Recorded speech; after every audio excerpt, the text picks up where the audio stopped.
What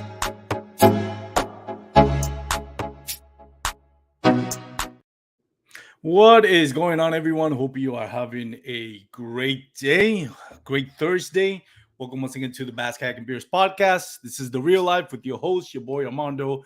We're gonna have a great episode for you today. We got Rolando Nandin, somebody that I have a lot of respect for and has been on this podcast many times, both for this segment and the Advanced Kayak Angler, which is hosted by Dan Perry, as some of you know. Quick reminder, if you are listening on an MP3 format on Spotify, Apple Podcasts, we do appreciate if you give us a review, a 5-star review. It does really help out with the growth of the podcast. So anything, if you can take the 10 seconds that it takes for that, then we do appreciate it. And if you are watching live here on Facebook or our YouTube channel, feel free to share, leave your comments. If you have any questions for Rolando Nandina, our special guest for today, about kayak fishing, and he's a great tournament angler who's had a lot of success both locally and nationally. So if you have any questions, feel free to throw in the comments. We'll try to do our best to get to Rolando to answer some of your questions. But yeah, without further ado, let's bring Rolando on back on the show. Rolando, man, thank you so much. First of all, I know that you were busy, man, and and this was kind of last minute, and I really do appreciate you taking the time to joining us. So I really have to make it up to you, man. We've had you saved us so many times from having to cancel a show just by coming up at the last minute. No, no, not at all, man. I enjoy doing this, and it's always fun. You have one of the things that I've learned about you, watching you, fishing with you, rooming when we do those Airbnb for those tournaments that we've done like 3 or 4 times now. One of the reasons that I really want to get you on, not just to talk about winning a tournament, but I wanted to do this episode to talk about the winning mentality, because I think you know there's there's certain levels to this, and you're definitely one of the top, in my opinion, at least some of the top elite level anglers. And I think a lot of it we think of as like, well, they have electronics, they have this great kayak, they have motors, but I believe in, and you can correct me if I'm wrong, that it really comes down to mentality. Yes, all the other things help. Yes, of course, time on the water needs to happen, and there's needs to be a progression in learning. But I think the winning mentality is an underrated part of it. It really takes more than talent and electronics and fancy kayaks to really be successful consistently at a national level and locally, because we know you've done great locally as well. um what are your thoughts on that, and what do you think, how much do you think the mental aspect, the winning mentality, contributes to your success? Man, well, naturally, I mean, I think all of us that participate on a competition level, especially like on the national level, are people that are very competitive. They like you're seeking that competitiveness, that you like that hunt, and in order to enjoy that, um, there's a part of everyone that they like that feeling of success, and that comes with you don't you don't go to these tournaments and have fun by coming last place all the time. Yeah. So you callous your mind as you get more experience in fishing and you're doing more tournaments. You start striving to get to that top level and that top level, and with that comes the mind. You're building it to where you start having the confidence and the belief that you can win, especially when it's a 200 man field, right? That I mean, anything above 50, man, it's and you're winning, it's pretty tough to beat other anglers, on the same water, when you're up there in those types of numbers. So absolutely, I think the mentality piece, we talk about it and everybody kind of knows and understands that, yeah, it plays a role, but it actually plays a much bigger role than we think. Because if you don't, for example, on day one of this Bassmasters at Possum Kingdom, I had one of I had a terrible limit on day one, but I was fishing to the very last second aggressively. And I said, I have to find bigger fish. With 5 minutes left, I boated to an 18 and a three quarter and an 18 and a half. And it was just because my mind is like, I believe that I can fish against these guys, and you're not always going to do well, but you have to convince yourself that you're just one bite away from freaking turning things around. And that mentality is in every competitor. But if you don't consciously practice and execute that way, you're not going to have a lot of success consistently. And a prime example of that is freaking Christine Fisher coming from 68th place and cashing a check on Possum Kingdom. You know, I found myself, and it's easier said than done. We all know what you need to do and what you're supposed to do to be able to execute and kind of like complete a successful day on the water.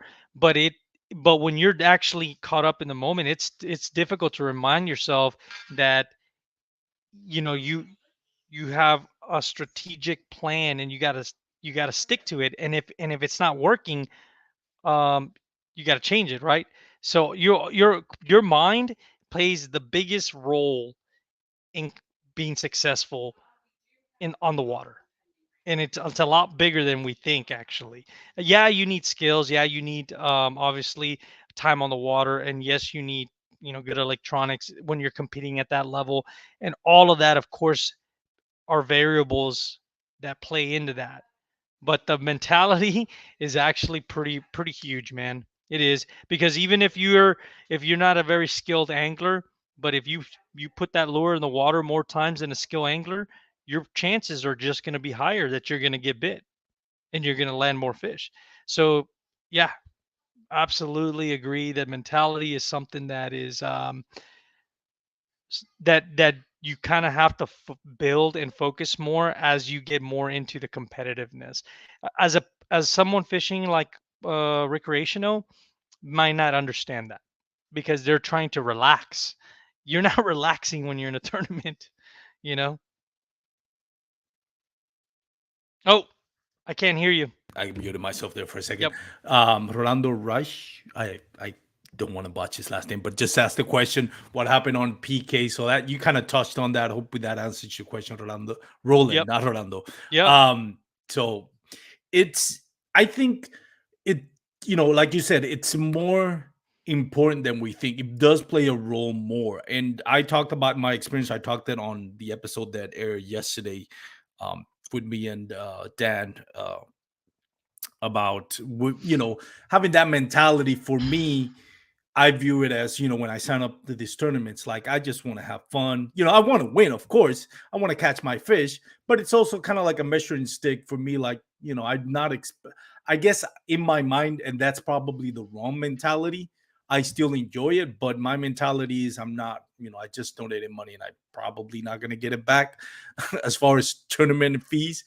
But I'm still gonna have fun. I'm still gonna learn. I'm still gonna have fun, and my expectations are kind of low. And I've mentioned that on yesterday's podcast. There has to be a moment in time where you're like, okay, you either resign yourself that you're just gonna give, donate money to the winners, or you're gonna use this as building blocks. You never try to get too down on yourself about, because at the end of the day, you want to have fun, right? I don't think, and you can correct me if I'm wrong, I don't think much of the people, maybe the top elite anglers, think of it as like, oh, I need to catch a check. I think most of the people that enter the tournament are willing to pay their 250, not because of the tournament winnings, but because they want to have fun, they want to learn, and they want to compete. Kind of like in a friendly match with low entry fees, kind of 250, with a higher payout of maybe up to $10,000 and Mm-hmm. sometimes even more. But I feel like that's something that, as I keep progressing and trying to learn, there has to be a point where I have to say, like, okay, fun is great, but let's see if we can actually make something special happen. Maybe Yeah. catch a check, maybe put my name out there. Um, and talk and referring back to what you were saying about Christine Fisher, that's that's special. I don't think people understand how much special that is to go from 68th place to 13th place. When you and I were kind of like in the same tier going in after day one. I think I was number 56 place. You were somewhere in the low Yeah, I was 50s. yeah, I was in there. Yep. Hmm. And did your mentality change from day one to day two? Like, what was it, not being, for example, we take comparing like Cattle Lake, were you in the top or close to the top, and then Hmm. you made a big move on day two? What's your mentality like?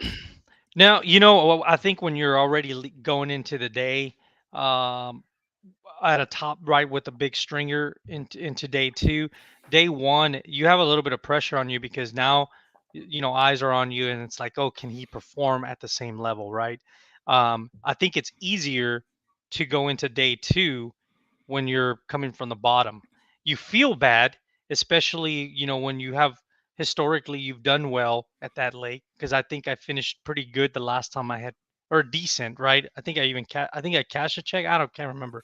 But I've been on Possum Kingdom before, and I fished on that side where everyone did well. And I made a bad decision, and I think that those things happen. And when you're going into day two, for me, I was going into it a bit more aggressively because I knew that I had to have a big day. I didn't. I actually had I had a lesser day than day one. Um, but I was, you know, long story short, I've been trying something the last two tournaments, and it hasn't really worked out for me. And it goes against some of the stuff that I kind of preached. And it was because I had one successful day in practice doing, staying in a similar area and kind of trying to milk something, right? But that's just to tell you, for me, it's all a learning experience, and I'm still trying to figure out things, because you can have it figured out to where you have a lot of success back to back days, and then all of a sudden that wave shuts down on you, and then you're not, like, I'm not having the success that I was carrying into the year, the last two tournaments. And I've changed something, and I recognized it, and I'm going to try to adjust it at the next one, but going back to what we were talking about is, how did I change my mentality going to day two? I was trying to go in more aggressively. I was, and it's just the way I'm built, right? Is because my type of fun for me in those tournaments is to finish well. I get more enjoyment out of my results than me going in there and saying, I'm just going to fish for, I'm just going to try to have a good time. I think that's different for everybody. For some people, having a good time means just showing up and and um and being able to walk away with a limit. You know what I mean? Yeah. So it all depends on the individual. Some of the stuff that I look at in, not even like off the water, when I look at my career in the mortgage world and I talk to people that do what I do, when I talk to someone that is very successful, they are very, um not like, they're really in tune and very aggressive about that industry. And when it's fishing, when you're talking about people that are very successful in fishing, they're all in. Like, they're not out there to, just have a decent time. Have you ever looked at the stories of Michael Jordan, how Yeah. when he used to practice and the things that he used to do, like, they were rarely really intense. I think when you're talking about anglers that become extremely well and they have a ton of titles, those are the Michael Jordans of that industry. And it's hard to compare to those type of people because they're on a different level. And so if you go into any industry, and in this case we're talking fishing, you can have a conversation like Christine and Guillermo. Those guys are all in. Yeah. You cannot ask them about, hey, are you you're gonna have a good time. No, they're there to win. Yeah. Period. They don't want to finish second. They don't want to finish third. That's the way I feel too. When I go into a tournament, I don't want to. I'm not. I'm only looking for one spot, and I'm looking for the number one spot. And the thing is that if my performance comes short, then hopefully it falls in the second and the third place, right? Mhm. Because there's only three places that I really care to be in, which is first, second, or third. But honestly, everybody's striving for that first place, and it's not always going to happen realistically. We all know that, right? But you got like as a winner, as a winner mentality, you got to go for saying that you're going for the first place. And Yeah. then and if you do that, then you may have a chance to still fall in second and third. But if you don't go in with that mentality, you're any little shift in the day, any kind of disrupt, you lose a big fish, or it's not going well, and you're 5 hours into the day and you don't have a limit yet, or you don't even have a fish yet. That type of mentality, if it's not built like that, your day, if you haven't lost a big fish, or you haven't got a limit and it's been hours, you're most likely already at a disadvantage, because your mind is not going to be able to stay at uh, firing on all cylinders. Mhm. You know what I'm saying? Yeah. You're still going to be like, you know what, it is what it is. I tried my best. People that want to win, they don't think that way. And that's not even just for fishing. That's for everything in In life. life. Yeah. That's for everything in life. And that's why you have 1% that's rich and you have the rest of us. You know what that's I that's a good point. mean? Uh, Roland asked a question: how much luck is involved in percentages catching bigger fish? Uh, I'll let you answer that, but Yeah. go ahead. How how much do you think it's luck catching a big fish? No, you absolutely. There's luck that plays Yeah. into your day, right? I would say that if I had to put a percentage um on it, I would say, like, in the day, like a well angler is probably going to have about, I would say, let's see, about 25% of the time, and then the rest would be 75% that you got to split between your skills and your equipment, right? But I would say that at least, man, I would say more than 25%, probably more up in the 35 to 30 to 35%. A really, really good angler is going to have a 30% chance of catching bigger fish, because they understand the species. Yeah. So luck, I think, plays throughout the day, obviously, right? But if you most anglers that are really dedicated to bass fishing, they study the species.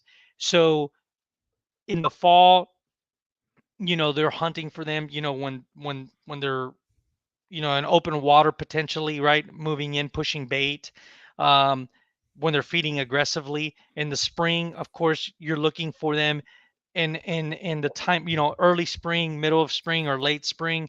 You're looking for them where they're staging. You're looking at the water temps. You're looking at, your practice. Where did you find them? Did you find them? You're paying attention to all the little clues. And when you do that, you know that the females are not the ones that are first up there at the bank. They're the second line. They're not the front line.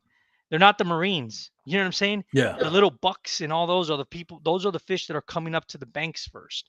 And so when you have someone that doesn't understand what the big fish are doing, then that to them, luck feels like a bigger portion of the formula, Yeah. right? To making that happen. So when you understand big fish, you're going to put yourself around them more. So Yeah. your percentage of luck is no longer, let's just put a number on it, right? Let's say like 20% of the time, it's luck. Well, for someone that knows how to target bigger fish, because they understand the species, they understand the season, they understand the conditions, then it's maybe 10% luck now for those people, because those people are putting themselves around bigger fish because they know how to read things, right? They're not just going out there and saying, oh, I'm just going to go look at this cove and beat the cove, right? Yeah. But they're not using their electronics, or they're not understanding that it's late fall, or it's, they're moving out towards deeper points. We all know the general basis of things, Yeah. but for example, PK, I was catching skinny fish in practice, and they were so beat up on day one that I missed the clue that these some of these fish were really early post spawn. And so I was forcing a bite offshore when I should have stuck to the when a big portion of fish were coming were coming out, and they were not as far out of where I was fishing. I was missing the clues, and I think it happens to all of us, right?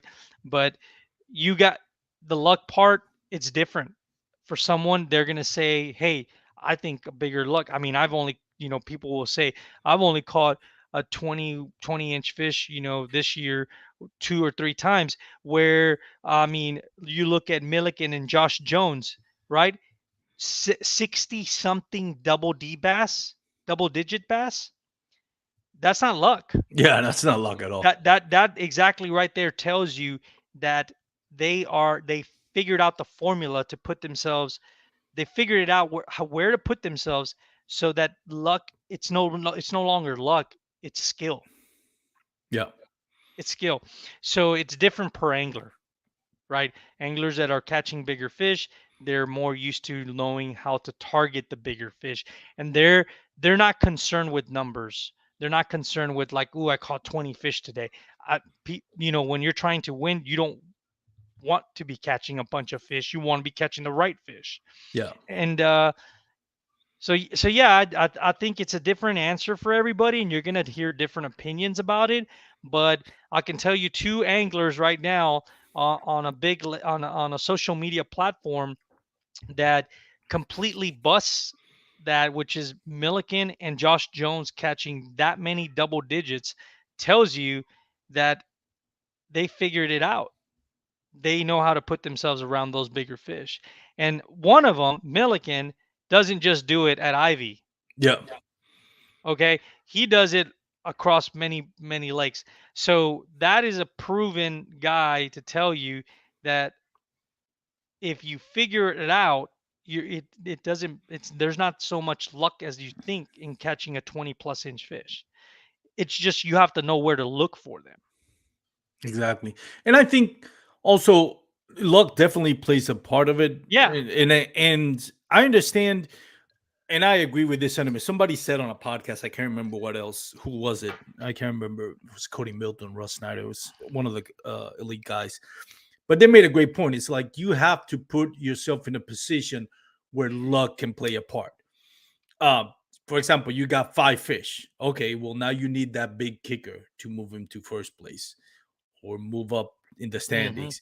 So one lucky 24-inch bass is not going to win the tournament.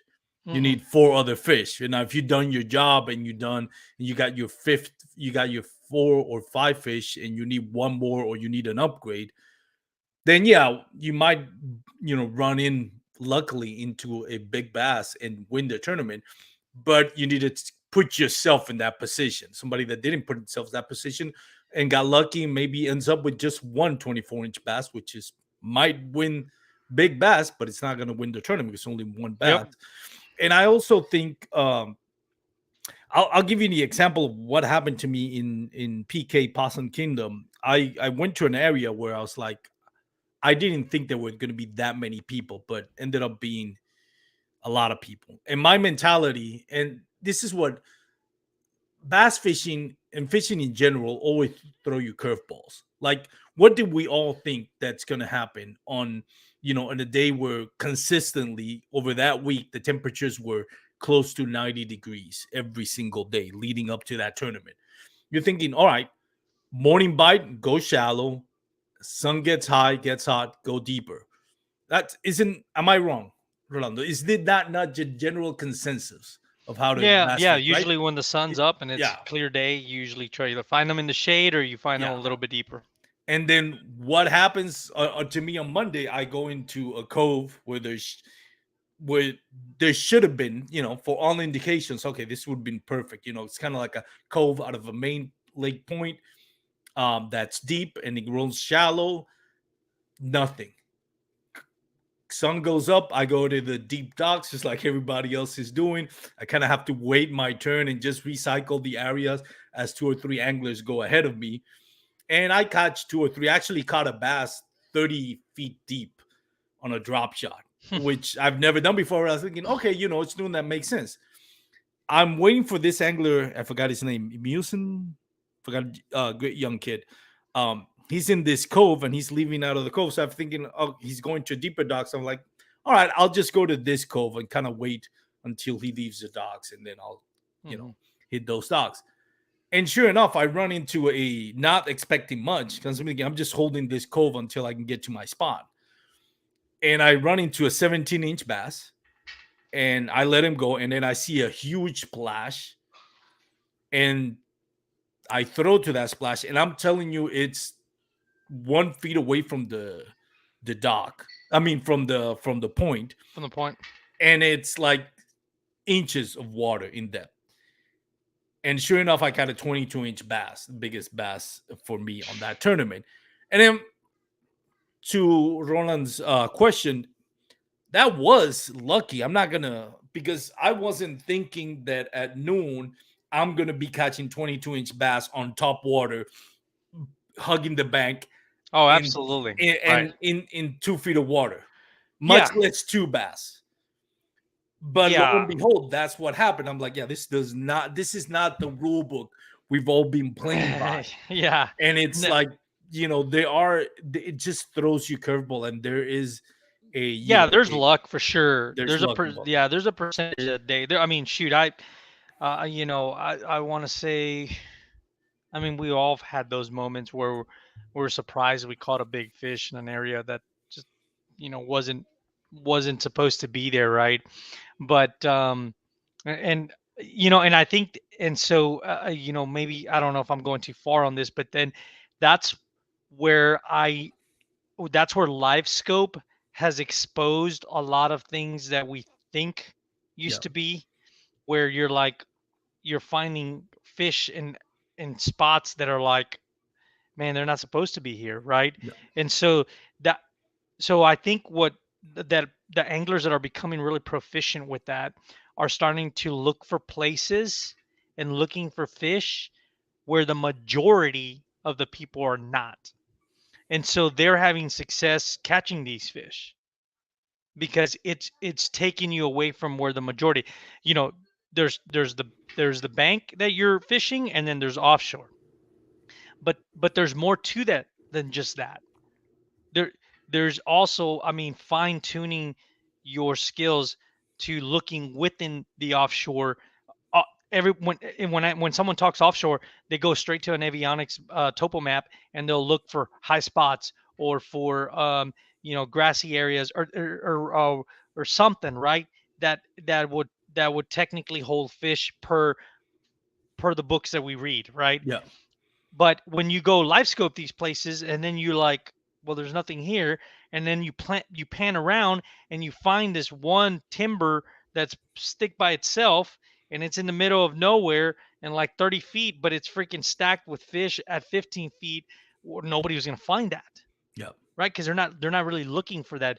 Most of us, for the longest time, have learned, and we've all fished without electronics. All of us have come up with electronics. If you're at least 40 years old, you fish without electronics, and you did the whole fishing the bank and doing the traditional stuff, right? But if you learn how to use your electronics, you start eliminating that luck piece. yeah, Yeah, that luck piece doesn't play a role as much anymore.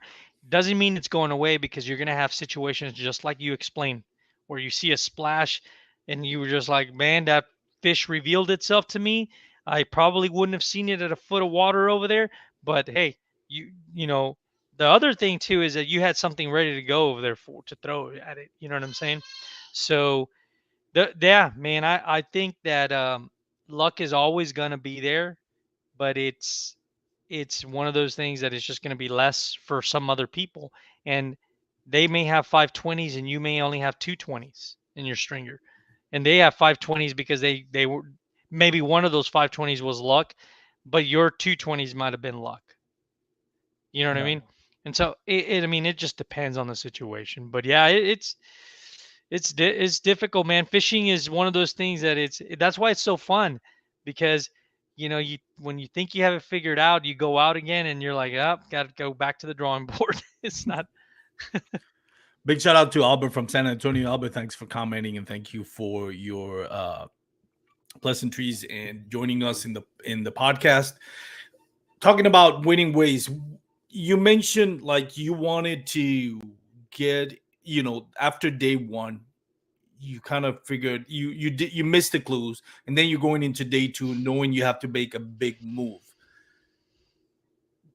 How does it change from, okay, let's say you're in the lead, you're in the pole position after day one. What, all else being equal, let's say, for example, well, it's, I mean, every lake is different, every situation is different, so I'm Hmm. trying to put the question as more streamlined as I can, but let's just keep it simple. Day one, you're in the lead. Next day, this is your plan. Day two, you're middle of the pack with an outside shot of getting in. What's the difference between day on day two in both scenarios? Are you throwing something that says, I am looking for bigger fish, so therefore I'm Hmm. foregoing this bait or this scenarios or this type of structure or this type of fishing, and I'm going with this? Or day one, I'm in the lead. I don't need to catch five fish. I don't need to catch huge fish. I just need to make sure I get my limit. So therefore, I'm going with this set. What's the difference? And I Well, know it varies by lake and by season, but yeah, there's a lot of variables there, yeah, right? But let's start with the scenario of you're in the lead, you're in first place, and you're going into day two. That mental that that hopefully the stringer that you obtained on day one was based on a pattern, right? Like you actually figured out an area, and you're going, and you're going into day two with something, right, that that's effective, because there's the other side of things, right, where you randomly caught fish and it was like it felt kind of like, I don't know if I can repeat that, yeah, right? So you have two different scenarios within that one scenario. You have day one where you're in the lead and you're on a solid pattern, or you're going into the lead, but you caught random fish, yeah, and there's like you haven't really patterned anything. So going into the lead with a pattern, you're most likely going to go into it again with the next day with the understanding that you're going to probably try to repeat replicate, yesterday's, yeah, yeah, yeah, replicate, but hopefully you're doing your map study at night and you're finding a backup spot that it mimic that that basically looks the same, yeah, mirrors that same mirrors area that, as, yeah. that is within same, within the same distance, right? That, like for me, I don't like to get out of the water, unpack and drive somewhere, because it just, I'm gonna lose an hour, Yeah, I you don't know know. how people do that. I Yeah, I respect for those to do that, but not yeah. me. And and if you practice and you had something somewhere else, then hey, great, right? But so you go into day two and you run your pattern that you had success on day one. But if you're not picking up fish and it's not turning out to be like there was in day two, then that's when you have to make the adjustment right away. And you kind of you section stuff off, right? If you're fishing most of your fish, whatever it is that you pattern, whether if it was timber, whether it was rock, was it riprap, was it docks, was it shade, was it grass, right? Whatever the situation was, you now have to move yourself a step back in deeper water if it was if you were catching them shallow. sometimes you're Sometimes you're casting and you're sitting right on the fish now, that yesterday you were catching them and you were in the right position and you were casting up to them.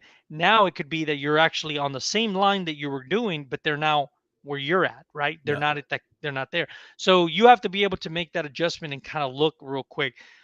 obviously your electronics will help with that, but you're not going to have time to really like do like what you can with electronics in practice because you're trying to fish at the same time you're trying to catch fish. So that's why I leave my side scan on and I'm always paying attention, because if I'm running my old pattern and I'm seeing that my shallow bite is dead, I can look to see at my side scan and say, man, you know what? I see a couple of spots or a couple of dots or fish off to the right.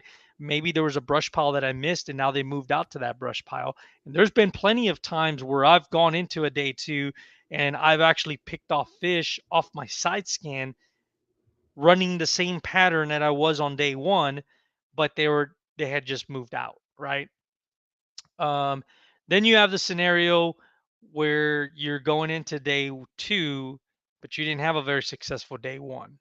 Well, the pressure's off, right? I doubt that you're going to try to spend a lot of time doing what you were doing on day one. However, I like to personally still test the waters as quickly as possible, because you could have a wave of things, right? Especially most of the time we fish in the spring. So the spring has a lot of things going on. You have fish moving up, fish moving out. Like it depends on the situation, but you always want to check your shallow bite, because I mean, we're in South Texas and there's always fish shallow. So day two, with no pressure of holding on to a lead, I think that opens you up to being a little more risk taking, right? You can explore different, completely different areas that don't look like the areas that you were fishing, especially if you're proficient with electronics. If you're not proficient with electronics, you're kind of forced to stick into uh, visual targets, right? Tree branches sticking up, stick ups out of the water, your docks, right? Looking for shade, looking for riprap, looking for the change of contour maps if you're using your an avionics phone, or if you're using your electronics.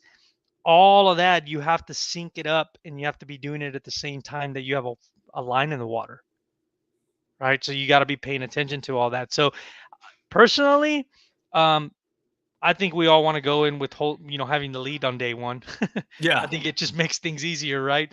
But there's pros and cons to that, because you have a bullseye on the back, you have the yeah. It's pressure a of lot of pressure.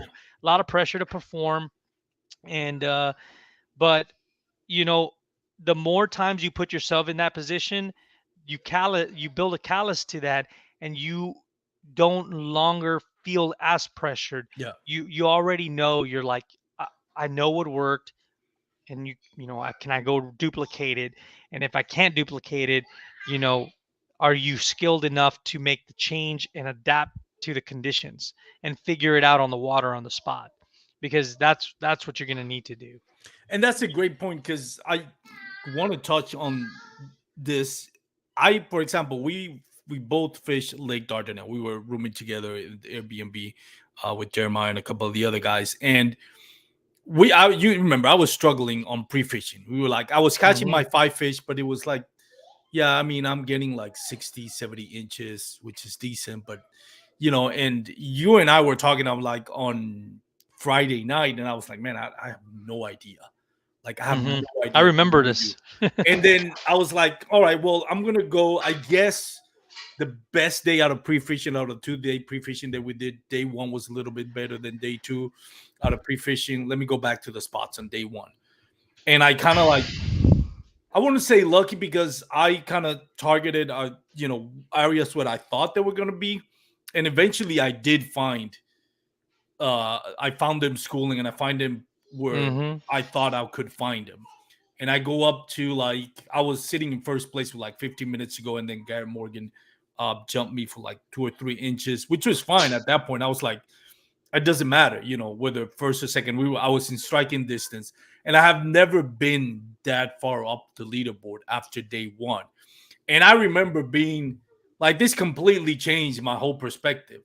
Like, to me, day two, I felt so much pressure because it's one thing when you don't catch a fish, you don't get your limit, or you get a, kind of like a mid-level middle of the pack limit. Nobody's paying attention to what you're doing.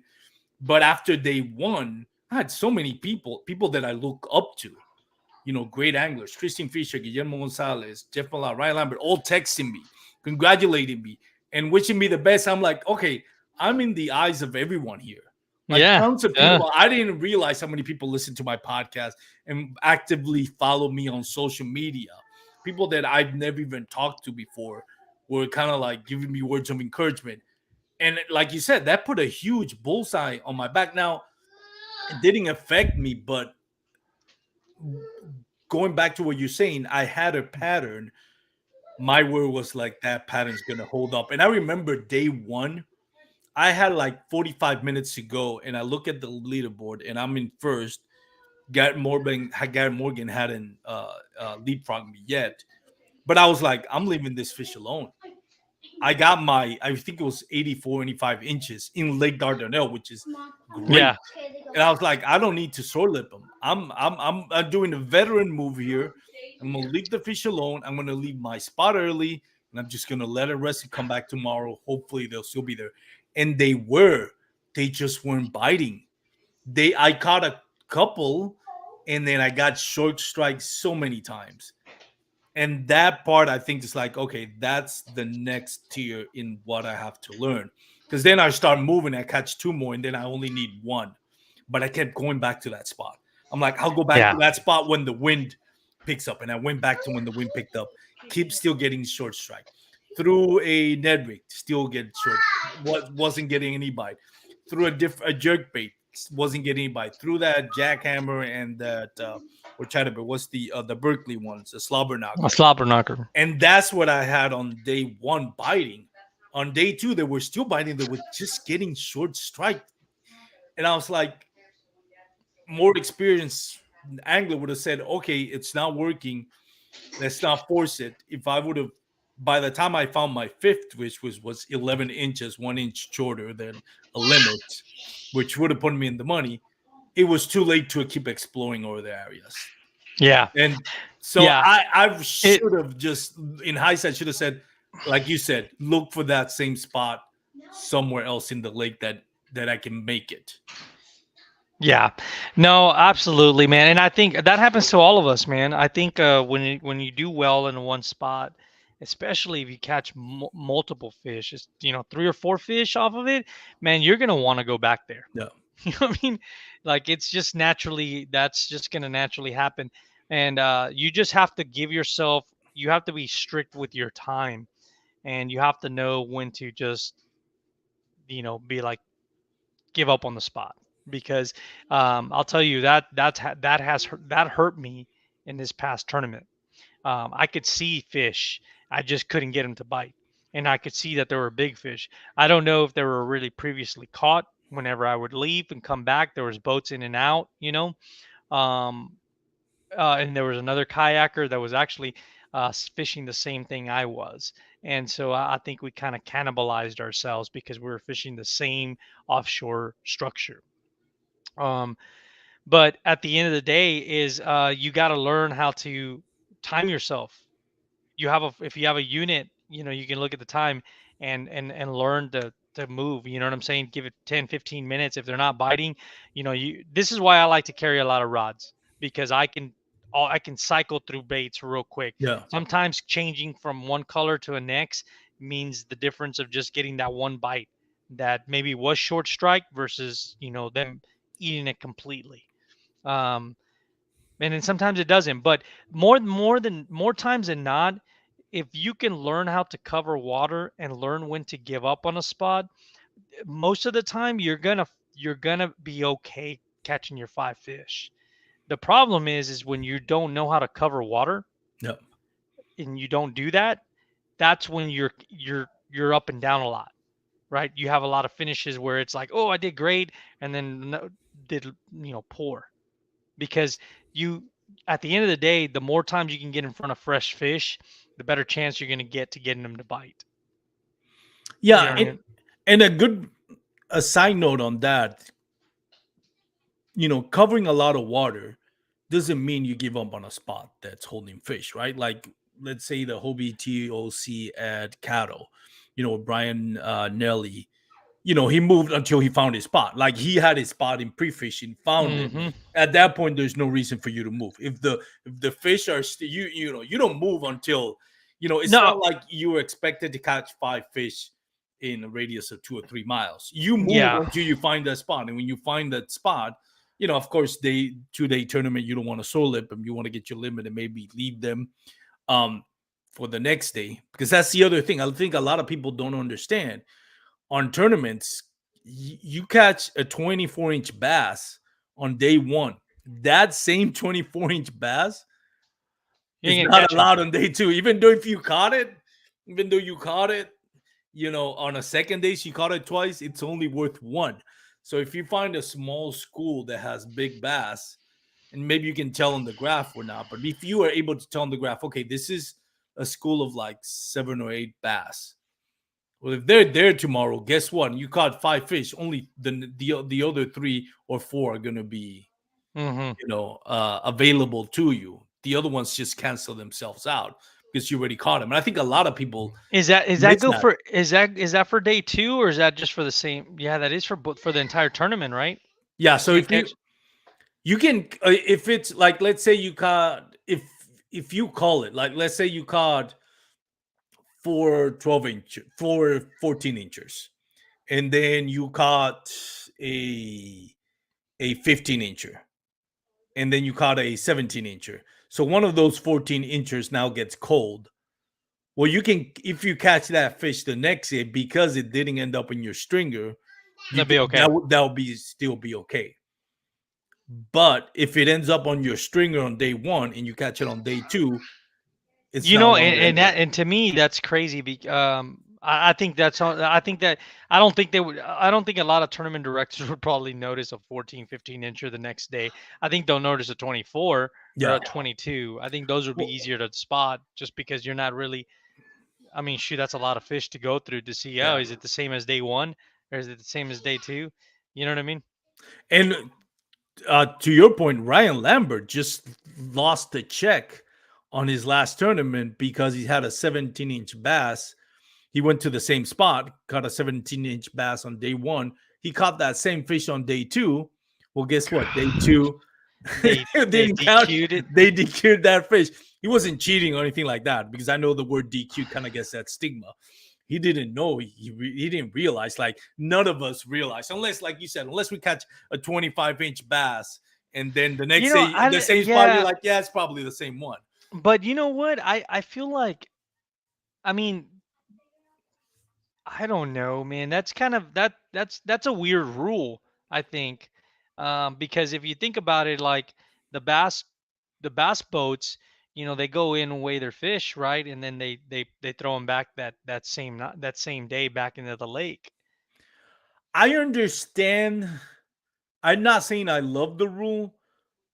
It would suck to catch a big fish twice and only have it counted for one day. I I understand the rule, though. I I understand it's You know what because it is? I that's get it's for the spawning season. It's not for the only sp- the not but only the that would make a difference there. yeah, that's the other thing, because some people heard, to like, well, why don't you just put that rule for spawning season? Because we don't know if the fish were spawning or not. Like, sometimes yes, sometimes, but the whole time, when you look at bass tournaments and kayak fishing, they schedule it to try to follow as much as they can the spawning season. That's why they start in the south and end up in the north, kind of like Yeah. most of them. So the other thing is, on a bass boat, especially on the pro level, they have cameras, guys. MLF has a guy that weighs the fish Hmm. on and release him. On the Bassmasters, I don't know, I can't remember. I know they do the weight in, so they render the fish. But on a kayak fishing, it's kind of different, because you take the picture, and when there's $10,000 on the line for first place, eventually somebody's gonna put that thing on a stringer, tie it to a Yeah, true. place, and then recycle it the next day. I think Hmm. that's so. On that point, I understand the rule. It sucks that's the rule, but I Yeah, understand but it. Yeah, now that you say that, it just adds another layer of protection, I guess, so to yeah. speak, right? Yeah. So I get it. Yep, that makes sense. Yep. Yes, Shoot, Jeremy said I love the PK showed out for the first two events of the Bassmaster. Yeah, absolutely. That lake is so much fun. it is. I It's just such a I beautiful lake too, man. Yeah, I Gorgeous just lake. wish I would have just gone to my practice day one and I would have just stuck with that. I Can think I you would have had a better result, but can you say what was your practice in day one? Or you don't want to mention it. no, yeah, I mean, I practice out of the main marina boat ramp one, right? That's where I had fished the previous year and done well. Um, But honestly, I got suckered into my other boat ramp because I found a ton of offshore structure and I found a ledge and there was some really good fish on it and it didn't plan out and I was stubborn that I wanted to make that offshore bite happen when honestly when I went to go practice on boat ramp one, I think I boated three 17s on 5 casts, in practice. And I was like, man, this is really good, And I had just started practicing. There was fish biting over there, really, really good. And I just, I just didn't. I just thought I could make it work on this other spot, and it didn't work. But that's the way. That's fishing, It's the way it Yeah, goes. But yeah, I hope we go back, man, because PK was awesome. And it did really. The last year we fished it, it was super dirty. Remember when that water? I think it rained, and on the championship, the was it the championship? It was I know that was for dirty when the one that Mark Pendergoff won. He was. I ran into him at the boat ramp on practice day. He was yeah, assuming he was being truthful about it because you kind of keep your secrets in, but he was showing me where he caught it, like at 5 feet from the boat ramp, like yeah, yeah, literally. yeah. That was crazy. I've seen his video. I was like, yeah, and I've fished out of that boat ramp. There's some pretty good bluff walls not far from there that are really good that I've done well. But yeah, no, it's the fish. It fished good when it was dirty, and it fished amazing when it was clear and clean. I could only and that was man. I can only imagine the spawn. Yeah, Could be really really good. I yeah. I hope that's in the schedule again as well. yeah. I'm sure even a local trail will have it. I'm surprised no local trails paired up. Like usually, like one of the local trails will pair up with the whether it's North Texas Cat. I would have bet my life that North Texas Cat Championship would kind of like schedule it together to kind of help out. And Yeah. for those that double dip, but it didn't happen. That was kind of weird. Shout out to Max Holiday from San Antonio. You got Yep. your San Antonio peeps What's showing up, out. guys? What's up, Max? Yeah, no, there's not. Hopefully we get some more anglers that go from San Antonio. We didn't have a lot this year. It's what's it like a 4 hour drive for you? 4.5. Yeah. 4.5. Mhm. But yeah, you We, guys we have we we might have had more than we think, but I don't know. I didn't see the usual. and it's kind of like a hill country lake too. Hmm. I don't know. Do you get? I know like Austin, that area, you get a lot of like Lake Travis. You get a lot of like Clearwater lakes. Belton, Steelhouse. Well, Steelhouse has a lot of grass Yeah, in it, but but this it's is kind close. of like this is not an East Texas lake by any means Mm-mm. at all. No, no, no. You get some timber. I didn't see any grass. Maybe some people did. I fished PK in the last time we did the throwdown, and I went into the river section of it, the mouth right when it comes in, and man, up there I did really good one in practice one time for the Texas or for the Lone throwdown, Star, yeah. the Lone Star throwdown. Um, and I was torn between two spots, but I didn't go back and fish it, but there's some good fish up there too. I like fishing that mid leg section, me personally. Yeah, But it's beautiful, and there's a lot of big bass there. It's a it's a swim. population of bass in that lake is amazing. Yeah, yeah. There was a lot of 20-inch fish caught, and it's a good. I hear it's a good swim bait lake too. So that makes it even more More fun for appealing. those. Yeah, it makes it fun. Yeah, I don't have a lot of experience with big baits, but I'm starting to play with them a lot, and that is part of my bad performance is trying to fish bigger baits sometimes when in that offshore stuff, you get suckered in and you stay too long out there. So Yeah, you got to figure it out. Playing It's around not. with different things. It's not. I don't think, and maybe I'm wrong, but I don't think that's a bait that you can maybe maybe if you get them right at the right time, if all the stars align, maybe you can get a five limit on a big glide bait. But I think it's more like expect two or three big bites, maybe three, Hmm. but it's more like feel your limit and then maybe try it, or kind of like Hail Mary kind of thing. Or do you feel like Yeah, there's something that you people would throw in no, there's some text people that are there's some people that are really proficient with it, man. Effective. And there's people that can throw those things all day long, get their five fish, and they're not necessarily catching huge fish. I mean, they can catch a good 17, 18-inch fish with that. But, it's different if we're talking about a 10, 11, 12-inch, glide bait. Yeah, that's probably going to hurt your chances. But, you start getting in those glide baits that are like 7-inch, 7 to 9 inch. I mean, you're going to attract the 17, 18-inch fish. And people that know how to fish that, they can use it all day and fill out a limit pretty easy. I'm not that good with it like that. I got to use my traditional, you know, Texas rig and jigs and, you know, crankbaits or jerk baits, things like that. But I really enjoy fishing big baits. I see why people get hooked on it. You know what I mean? Yeah, it's kind of Uh, become a subculture, like a yeah, cult following in bass fishing and kayak yeah, bass fishing as well. yeah. Well, Rolando, I've had you, like an hour, and I do appreciate it. I know you just came straight from work. You probably just want to get a shower and spend time with your family and your kids. So I'm not going to take you any more of your No, time. yeah. However, if you want to take a few minutes to shout out your sponsors, anybody you want to thank, go ahead. Yeah, the usual, right? Outdoor alphas, right here, San Antonio, little shop here that carries some unique tackle that I like, and J Rod Custom Builds and Repairs that builds my rods, and Z Pro, of course. Man, those batteries have been solid for me, so I always, obviously recommend them. So I've already used them for well over a year and a half now, so no issues, and highly recommend them. Awesome. Yeah, no, that's it. That's pretty much it. Oh, and if you don't have a kayak cushion, you need to get one. Man, I fished without one a couple when it was raining. I took it off, you know, and and I was fishing without it, and I was like, God, I missed my cushion, dude. I was like, I actually do like it. I love that thing. Yeah, I haven't tried it. I hear a lot of people talk, rave Yeah, about it. no, I honestly I wouldn't have one right now if I wouldn't have um sat in one and realized how comfortable it was, and I was like, holy moly.